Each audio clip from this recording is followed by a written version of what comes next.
This interview was recorded at the Epic Books stand in front of Epic Books during the Hamilton Locke Street Festival in 2012. Hello, today I'm at the Locke Street Festival in Hamilton, Ontario, where I'll be interviewing Stephen B. Pearl. Stephen, hello, how's the day treating you? Not bad, not bad. It's beginning to warm up and get bright, so... Good day. Could you tell us a little bit about your work? Well, I write across the science fiction, paranormal genres. I've done post-apocalyptic science fiction, which is Tinker's Plague. I have done paranormal action adventure detective, which is Nuki Kubai. And I'm going to be having a paranormal romance come out in 2013, which is Worlds Apart. Oh, congratulations. As well as some short stories. Well, thank you. Excellent. Do you find it challenging to shift between genres? A little bit, in so much as if I'm working on something that's paranormal, I try to keep everything paranormal. If I'm working on something that's science fiction, I try to keep everything science fiction. Otherwise, they bleed into each other. But I think that part of what happens with my writing is because I treat the paranormal like science fiction, I give the rationale, I try to give it some structure. It adds a flavor to it that isn't really apparent in a lot of other people's work, who it's just point the finger and the lightning bolt shoots out. Okay. Do you see yourself writing any sequels to any of the books that you've already written? Yes, actually. I'm currently working on the sequel to Tinker's Plague, which is Tinker's Sea.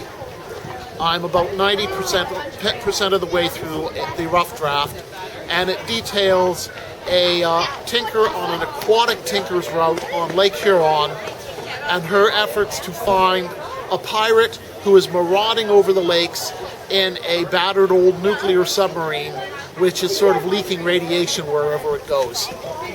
Okay. So, are you working on anything else at the moment? Tinker's Sea, I'm beginning to play with a new book called Cats, which will be a cyberpunk comedy. And it's a lot of fun, actually, because as the title implies, it deals with a lot of cats. And they're rather unique creatures. Okay, cats as we think of them, or genetically modified cats? Cats in so much as the lead characters are stuck in a computer game that they can't get out of, and they've all been turned into cats. Okay. Where can people access your work? Well, the best place would be my website, www.stphenpearl.com. You can also access my work through the Dramier website or the Dark Dragon websites. Those are your publishers? Those are my publishers.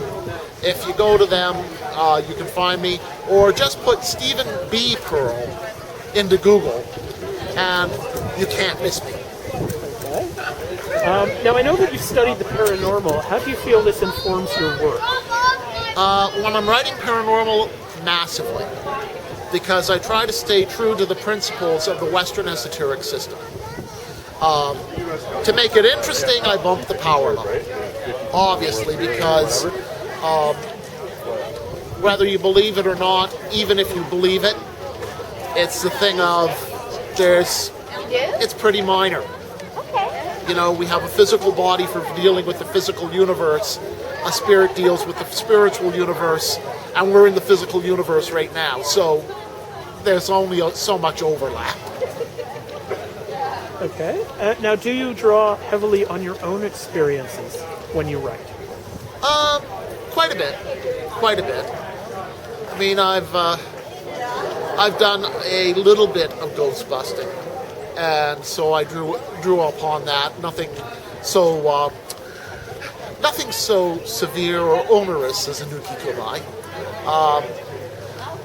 I'm a very good home handyman, and I've studied a lot for environmental texts such as sustainable energy generation, so I've drawn on that a lot. I trained as an emergency medical care assistant when I was a younger man, so I have a lot of that knowledge in the background, and I have the reference book sitting on my shelf.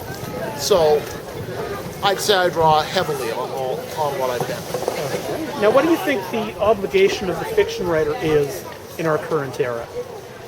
I think it's to wrap the truth in a light veil so that it gets around people's preconceptions, and then as they go along, they go, hold on, you've just made me look at this issue from an angle I never looked at it before.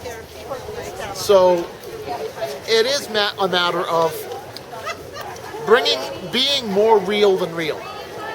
It also is a matter, especially with science fiction, of writing a cautionary tale. Most of the science fiction genre is, in fact, cautionary tales. So there's all these things that we can do to make people wake up. And I think that's it. We are the alarm clock. And people keep hitting the snooze button. But we keep going off. Okay, where do you see the publishing industry going 5 years from now? Round and round in circles and down the little hole in the middle. Okay.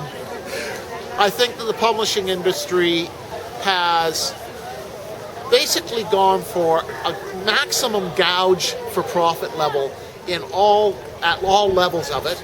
The author has been the one that suffers most for this. And the industry needs to wake up and start taking on more of a cooperative model of, no, we're all going to make maybe a little less profit, but a sustainable profit. And I think that's going to have to come, or else publishing as we know it will not exist in 10 years' time. If you could be any character from any of your works, who would you want to be?